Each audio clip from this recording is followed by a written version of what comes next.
Hey, this is Lynne Brown. I'm a speaker, trainer, and coach with the John Maxwell team and a teaching partner with Empowered Living. And I'm just going to be honest with y'all. Some of you already know this because you follow the podcast, but the first half of my life, I literally was trapped by the opinions of other people. And then in my spare time, I was caught in the comparison trap. And then one day, I just got sick and tired of being sick and tired. And I decided to bet on me for the first time. And I just took a step. I mean, one small step in the direction of my dreams. Now, I had no clue what it was going to look like, but I saw this infomercial that said, become a speaker and a coach. And I just clicked it. Before I knew it, I was on the way to the training. And that one day has changed the trajectory of my life. So now I'm just committed to spending the rest of my life partnering with people who want to become the best versions of themselves. And I've committed the rest of my life to doing this. And so today is no different.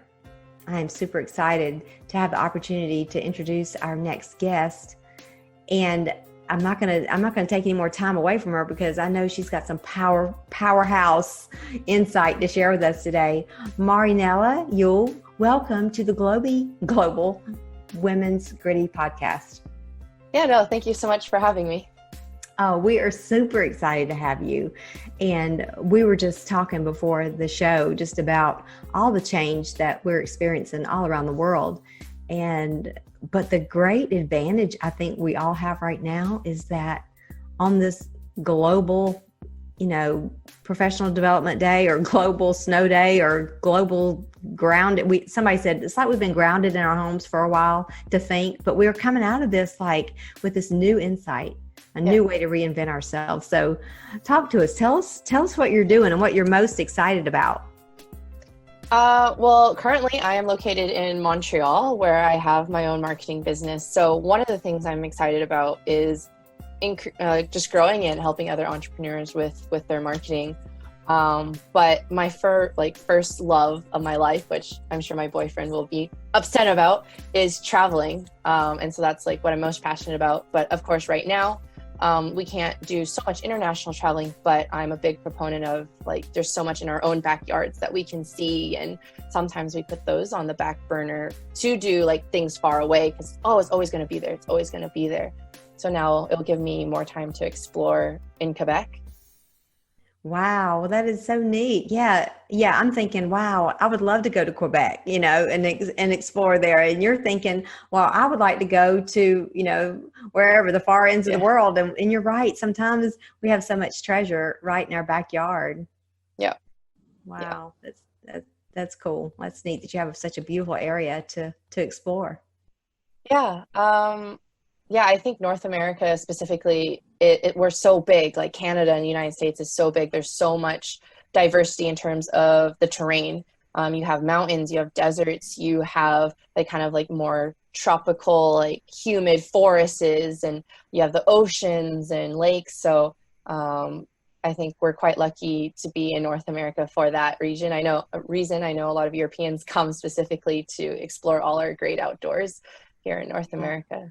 Yeah, it is. It's a beautiful place. And even in turmoil, I think that throughout the heart of, the world and our areas, people want better, and I think that's what we're seeing right now in business and just in our communities across the land. We want better, we want more.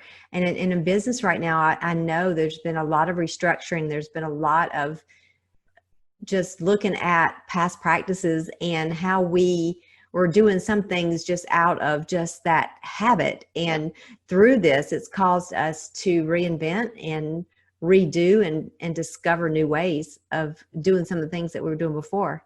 I know this one friend that they're two sisters and they own, a huge, 12 different restaurants in California, Las Vegas, all those areas, squeeze in, and they were hit so hard by the whole COVID experience. But they began to reinvent and they began to redo and started delivering and started, doing things for healthcare workers. And it was just amazing to watch them market and work work wherever they were with the circumstances. So what are you finding in the clients and business that you are in? What are you finding? What are you hearing? What's the message coming out of all this? Of adaptability. I think that's the big thing. Be adaptable, be flexible. Yeah, I think before you mentioned kind of the routine, we were like, okay, this is how life's going to go. And then COVID threw in that, no, there are unexpected things in our path and our journey. And so I know just in my lifetime already, I've experienced those things where things come up and you kind of have to maneuver. And so kind of the same thing in business. We have to realize that, like, even though things are going well, we have to be prepared in case other things might happen. And maybe not a global pandemic, but Yeah. there are other things. I don't know, maybe it's a big thunderstorm and the whole city, like the electricity goes out, and then you can't work on the internet and your whole business is on the internet, for example. Yeah. So we kind of just have to be flexible with whatever. And I think that's what we've learned in this global pandemic is just be flexible, take a breath, and be like, okay, like we can get through this. That's exactly right. Just, I know through coaching, a lot of times what I will help or get people to think into is, okay, let's talk about right now though. How is it right now? Are you okay right now? Do you have what you need right now? And just trying to live in that present moment. Sometimes Yeah. it's so hard because, so many people live in the past, the historians bringing up the past results, and so many are the reporters just reporting all the negative part, not the good, but the ugly part. Yeah. And then there's some of us that are futurists, and we want to keep continuing to create a better future, for ourselves and for the world. And that's refreshing to know that there are people in business like you that are at the megaphone for that we have to be flexible, we have to be adapt and be willing to change. And I keep saying this over and over, but it's so true, because I think we thought we were in control before. 4 months ago, we thought we were running, we thought we were running the world. And Yeah. there's no part of it that we were, but we thought we felt secure. Yeah. And I think it's interesting too that, everybody, for a while there, everybody wanted to get back to normal. What is normal? It's just familiar. Yeah. Yeah. It's comfortable. Yeah. Yeah. And I've kind of made it my life motto a little bit to always be outside my comfort zone and outside the box. And I think I've done a pretty good job about doing that. So it's Yeah. to the point that I joke around that being that typical comfort, like settled, is outside my comfort zone. Just because I've always tried, even in day-to-day life, to, like, I don't know, talk to someone at the bus stop, like really just like kind of break free of I don't know, what society kind of teaches you as you grow older a little bit, maybe I can say. Yeah. But yeah, like for example, after I graduated university, I bicycled across the United States. So like that's definitely like outside the norm, outside the comfort zone, like That is definitely. so cool. You got on a bicycle and you rode across the United States? Yes, I did. Yeah. Sister, that is amazing. Like, you need to have that on your that just needs to be broadcasted. That's amazing. I've never known anybody to do that. That's wild. I probably would have checked the weather, and I would have thought, well, how am I going to take my fan and my cooler? And you just did it. What was that, a dream of yours? I mean, you always wanted to do that. How did that happen? Yeah, no, I knew I wanted to travel after graduating university, and I didn't want to jump straight into the office because I was like, well, I'm a young person. Like, I don't want to be strapped into a 9 to 5 right away. There's always going to be a 9 to 5, like in the future, if I want it. And so my dad was like, well, like you graduated in Boston, and at the time he was living in California. So he's like, why not, like, eco-friendly sort of like bicycle back? And I was like, no, no, no, I hate biking. No, no, no, no, no. And then I go, well, why not? Why not do it? I got like nothing else going on, and it's definitely outside the comfort zone. And so I bought my bike. A month later, we were off. Wow. Yeah. How exciting is that? What did you learn? What was what was the greatest lesson you learned during that time? Pretty much that you can do whatever you put your mind to. I mean, I was a runner before, like I was like in shape, but I'm not like Mrs. Athlete, like Olympic athlete or anything. So, biking 4,000 miles for 3 months across the United States, like I don't know, just proved to me that like you don't need to be like Arnold Schwarzenegger strong, or you don't need to be like, I don't know, Angelina Jolie skinny. You can do whatever you want to, really. Yeah.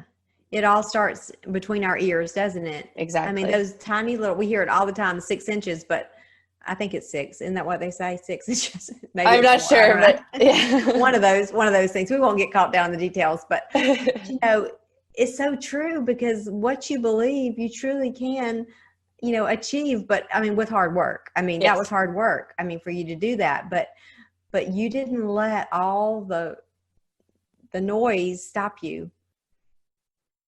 And I think it's so true. It's such a great point, that we've got to live in the uncomfortable zone. That's where we grow. And it's the only place that we're going to ever, become who we were designed to be. And I'm just like you. I don't live anywhere near the box. As a matter of fact, I'm like, I say, I blew up the boxes. I mean, they're not even, no, but not in a violent way. I don't want to be violent, but you know what I'm saying? I'm just Yeah. like, there are no boxes around me because I'm so past that, and there's so many people trapped in the boxes Yeah. of life, just trying to get out, and the directions are on the top and they can't even see it. They don't even know they're in there. I mean, and they settle. And I've seen Yeah. so many people settle. Yeah. Yeah. And at a certain point, I think it was a bit inspirational to my friends, like, oh, okay, like you're doing that. That's so cool. But now I keep doing it. And now it's like, oh, well, that's just your thing. I couldn't do it. I'm like, why can't you? Like, I'm no different than you. I'm not any more special than you. Like, you can do it. But exactly, like I never really pictured them of like trapped in a box. But yeah, I actually visualized that a lot after you said it. Yeah, So I think it's so true. I think our belief drives our behavior. yeah, I'll never forget when my mentor, I was on a coaching call and he said, stop and listen to what you just said. And he said, where is that coming from? And we talked through it a while and he said, your belief drives your behavior. And I never heard that before, but then it was just like a light came on and I started thinking about my life. It was just like, I just saw the movie of my life and I was like, oh crap. I yeah, was like, that's why I did that. Because I used to think, where did that come from? Why did I do that? And it was all operating from a belief that went back to childhood, in a classroom. And so that is powerful. And who would have thought that riding a bike would have been something that you would have used as a model for your life to now let you see that you can do anything, that there's nothing that you can't do. And you learned how to ride a bike, probably your dad probably taught you when you were a little girl. yeah. No, that's true. Yeah, I do remember having like that pink bike with like the tassels or whatever when I was like Yeah, I don't know 4 or 5, whenever like yeah, that age is. yeah, But I don't know. I just like did not like it. My butt hurt. Like yeah. didn't like it at all. But now I love it. So and yeah, no, my boyfriend he loves the fact that I love bicycling because he's like a racer biker. So he's like, yes, like you like biking, I like biking. I was like, well, I'm slower than you though. So like don't race me, but Yeah, and you might be slower than him, but you rode across the United States of exactly. America on a bicycle. So, sister, I Exactly. think you're, I think you're safe in that race. Wow, that is so amazing. Thanks for sharing that. What a great nugget and such a great model for people to see that they can look back in their lives too and see these learning models of success. They can look at these places in their life that they had success, whether it was in the music or in a sports field or in a classroom or making a cake. I don't know what it was, but those little models can be just infused in where we are right now in our life.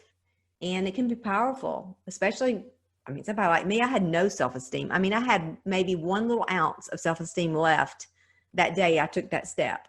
I just was hooking my star to everybody's wagon. Anybody that would come along, I would just grab their wagon and think, well, I can just ride along and just kind of enjoy their little sunshine, because I did not believe in who I was.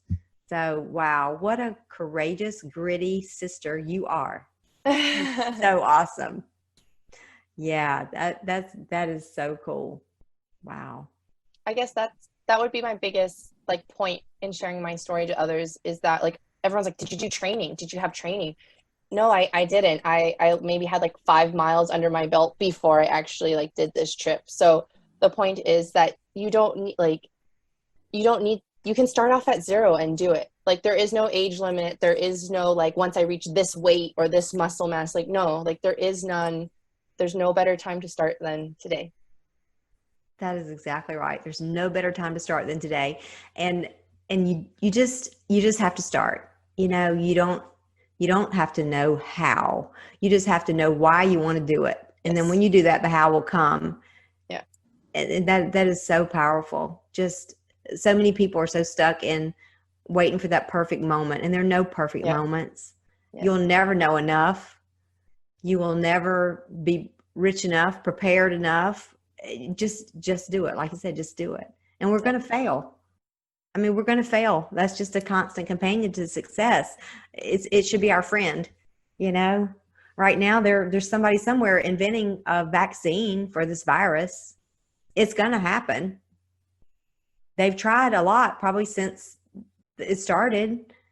They're not there yet, but they're failing forward. So it's the same for us. We're all work in progress. Yes. We're all just a mess away from success. So as we close, when you hear the word gritty, G for gratitude, R for resilience, I for inspired, T, the 2 T's are for think tough, and Y is you do you. Which part of that resonates with you the most today? Kind of everything. If I have to pick only one letter, I would do the resilience one.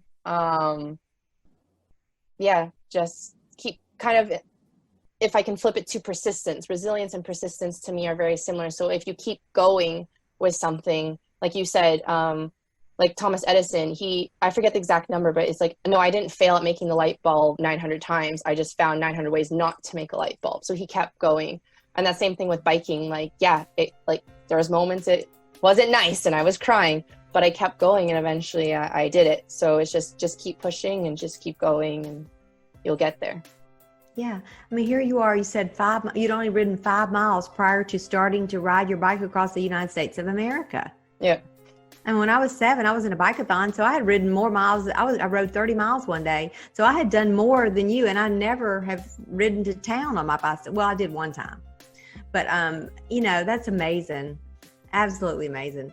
And I'm sure, in your marketing business, there are days that you feel like you're probably on that bike riding across the country. And you can look back on that time and go, wow, I did that. I can do this. Exactly. Nope. I think about that all the time. Yeah. Wow. What a great model. Well, thank you so much. Hey, and tell us your, if there's anything about your business or a website or anything, anybody can, how can people contact you? Yeah, no, if people just are looking to chat and travel information, they can contact me through my travel blog or my Instagram. My Open Passport are the names for both of them, or YouTube or Pinterest, My Open Passport. If you want information on marketing, send me an email at marinellayule.com. That's my marketing website. So variety of ways to get in contact with me for sure. Oh, that is so awesome. So exciting. Yeah. And once all the gates open again for travel, I know that you'll be in your element then for sure. So yeah. Wow. Well, that's so exciting. And I just cannot thank you enough for taking time out of your schedule today for us and speaking to our women all over the world. And I just want to thank you again for being, on our Gritty Women podcast today. Yeah, it was fun. Thanks.